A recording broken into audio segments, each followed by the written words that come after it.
आलू करना बहुत इजी है, मशीनीकरण है। आप इसको बड़े व्यापक पैमाने पर कर सकते हैं। आलू आज देश के हर नागरिक की थाली में आलू की ज़रूरत है। स्मार्ट किसान हम बने टेक्नोलॉजी को अपना करके। अत्याधुनिक टेक्नोलॉजी हमेशा अपडेट होते रहे। जैसी हमारी खेती की ज़रूरत रही उसी हिसाब से हमने अपने को अपडेट किया।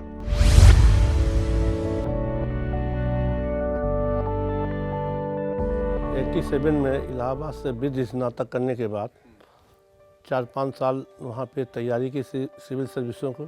कुछ सफलता मिली, कुछ असफलता हाथ लगी। फिर हम 1992 पे खेती पे आ गए और तब से अब तक अनवरत खेती कर रहे हैं। आलू की खेती में हम आए 2000 के आसपास। हमारा जब देश स्वतंत्र हुआ तो 1949 में एक देश को ज़रूरत पड़ी कि आलू के उसमें कोई अनुसंधान केंद्र नहीं था, तो सरकार ने 1949 में पटना में एक आलू अनुसंधान केंद्र खोला। कुछ दिनों बाद चूँकि वहाँ प्रजनक समस्याएं थी कितना, तो वो 1956 में हमारा शिमला में शिफ्ट कर दिया गया। तो आज जो है आलू अनुसंधान केंद्र शिमला है। वो आलू किसानों की कई तरह से मदद कर रहा है। आलू की जो हम प्रोसेस शुरू करते हैं तो इसको हम शुरू करते हैं कि सबसे पहले हमको गर्मी की जुताई। आज खेती में सबसे ज़्यादा गर्मी की जुताई, तो पहली एक बहुत गहरी जुताई होनी चाहिए जिसको हमको यम्बी प्लाव से करनी चाहिए। इसके बाद हमको एक आध जुताई कल्टीवेटर से कर देनी चाहिए। इसके बाद अगर किसान के पास कंपोस्ट खाद उपलब्ध है तो बहुत अच्छी है। नहीं, हरी खाद में आप सनई ढेंचा बो सकते हैं। सनई ढेंचा बोने के बाद उसकी आप उसी में तुड़ाई कर दें तो बढ़िया सी हमको कार्बनिक खाद मिल जाएगी। और उसके बाद हमको हमारी जो बुआई होती है, अगर पर्याप्त नमी नहीं है तो हमको अक्टूबर के फर्स्ट वीक में उसकी पलेवा करके 2-3 गहरी जुताई करनी चाहिए। क्योंकि इसमें जो रिज बनती हैं, कूड़ बनती हैं, उसमें अगर वो आपके रिज अगर अच्छे नहीं होंगे तो आपका आलू जो है वो अच्छा वहाँ उसमें प्रोडक्शन नहीं होगा, बैठेगा नहीं। बीज जो है आलू की बुआई से कम 15 दिन पहले हमको कोल्ड स्टोर से निकाल लेना चाहिए। अगर हम अपने घर का बीज कर रहे हैं तो हमको कोल्ड स्टोरेज से सीड निकालने के बाद उसको 3% बोरिक एसिड से उससे सीटमेंट करके 15 दिन के लिए हम उसको किसी छायादार स्थान पर रख दें कि जिसमें उसमें अंकुरण या स्प्राउटिंग हो जाए। अब हम आते हैं कि उसमें पोषण की ज़रूरत है, तो उसके लिए हमको NPK डालनी है, ये हमको पोषण देना होगा। इसके बाद आलू की हमको जो बुआई करनी है, तो बुआई में जो सबसे पहले ज़रूरी है कि हमारी ऑटोमेटिक मशीनें हैं, तो उसमें हमारा सीड कैसा है। अब हम मशीनों से जब हम बुआई शुरू करते हैं तो पहले हम अपना साबुत आलू बोते हैं, और वो आलू हमारा होना चाहिए, जो आदर्श आलू है वो 20 से और 40 ग्राम का आलू जो है आदर्श आलू है। इसकी बुआई हमको करनी चाहिए। इससे आलू छोटा सीड नहीं होना चाहिए, नहीं उसका हमारा अंकुरण प्रभावित होता है और दूसरा उसमें प्रोडक्शन कम होता है। जब हम बुआई पे चले तो सबसे पहले ये है कि हमारा जो रिज है, जो आलू की गूल है, वो कितनी मोटी होनी चाहिए।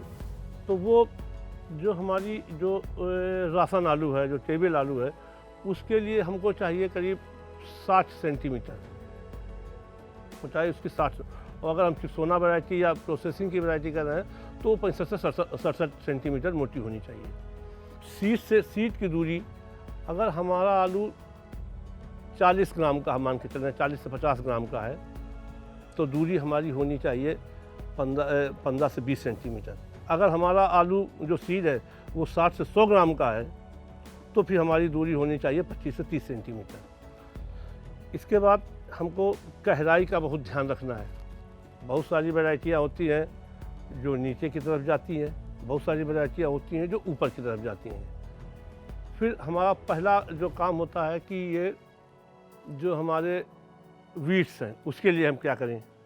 खेत में बहुत सारे वीड्स आ जाते हैं, तो उसके लिए हमको 4 दिन या 5 दिन के अंदर अंदर हमको एक मेट्रीविजन नाम का केमिकल है, वो 500 ग्राम 800-900 लीटर पानी में पर हेक्टेयर उसको हमको डाल देना चाहिए, जिससे कि हमारे वीड्स जमेंगे ही नहीं। फिर अगला चरण है पानी का।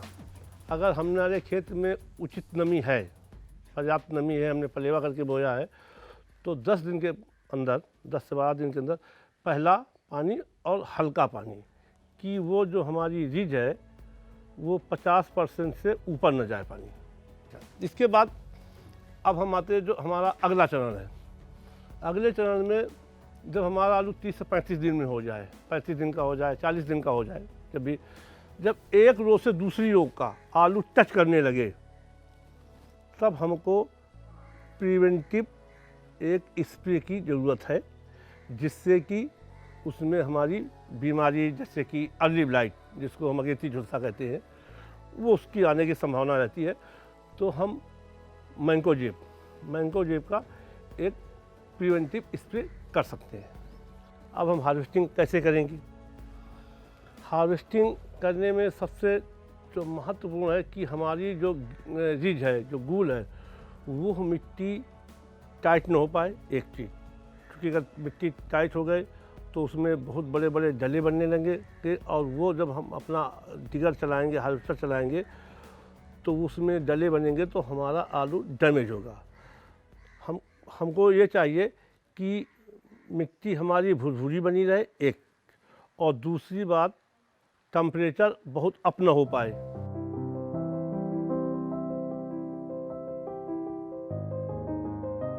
तत्कालीन गन्ना मंत्री प्रेमता कटियार जी ने ज़िले में सर्वोच्च उत्पादन के लिए हमको गेहूं में पुरस्कृत किया। उसके बाद फिर हमको जिला स्तरीय धान पे, मिर्च पे बहुत सारे जिला स्तरीय पुरस्कार मिले।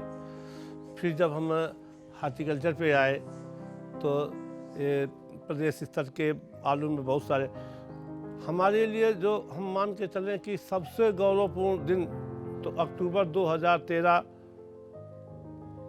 इस समय के प्रधानमंत्री, तत्कालीन गुजरात के मुख्यमंत्री नरेंद्र मोदी जी ने देश के 500 जिले के 500 किसानों में हमको सम्मानित किया था। वो हमारे लिए सबसे खुशी का दिन था। और उसके बाद बहुत सारे हमको फिर बहुत सारे राज्य स्तरीय, जिला स्तरीय आलू पे हमको पुरस्कार मिले।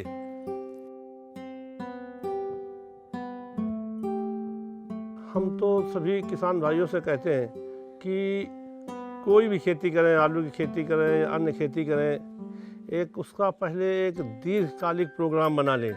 आप कम से कम एक लंबा प्रोग्राम बना के चलिए कि हमको कोई भी खेती करनी है, हमको आलू की खेती करनी है तो कम से कम 5 साल 10 साल करनी है। अगर हमारी युवा पीढ़ी खेती पे आ जाए, जैसा हमको महसूस हो रहा है कि युवा पीढ़ी थोड़ा सा खेती से भाग रही है, ये खेती के लिए शुभ संकेत नहीं है। क्योंकि जब युवा पीढ़ी आएगी तो खेती में नई तकनीक आएगी।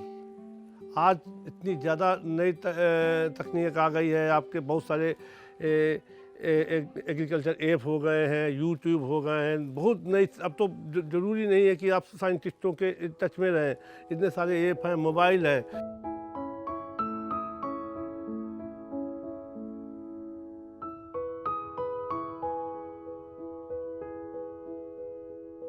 आलू की हम अगर बात करते हैं तो हम आलू करीब 60, 70, 80 से लेकर के 100 एकड़ के बीच में करते रहते हैं।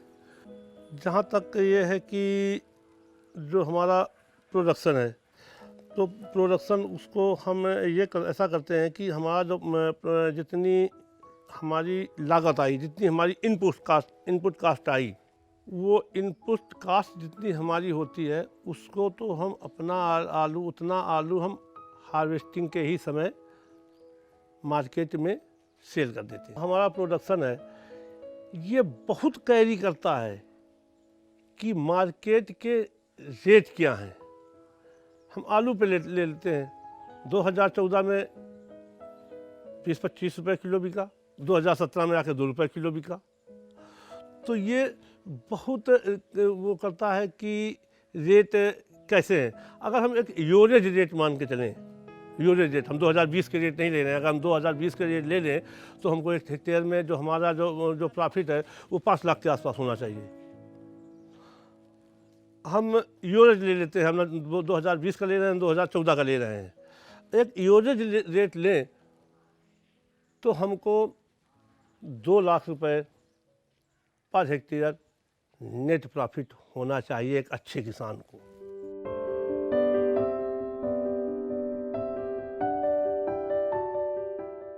और फसलों में आप कोई भी फसल ले लें, आप इनमें टेक्निकलिटी ज़्यादा है और आप इनको बहुत बड़े लेवल पे आप कर नहीं सकते हैं।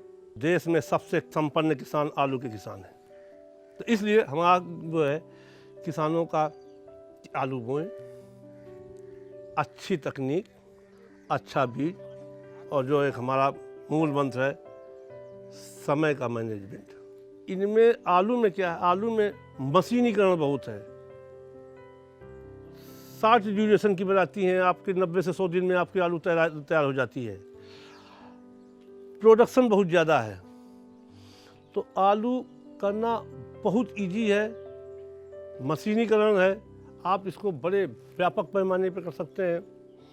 इसमें प्रोडक्शन ज़्यादा होता है और आलू आज देश के हर नागरिक की, वो चाहे उत्तर का हो, चाहे साउथ का हो, चाहे नॉर्थ का हो, चाहे ईस्ट का हो, हर व्यक्ति के थाली में आलू की ज़रूरत है।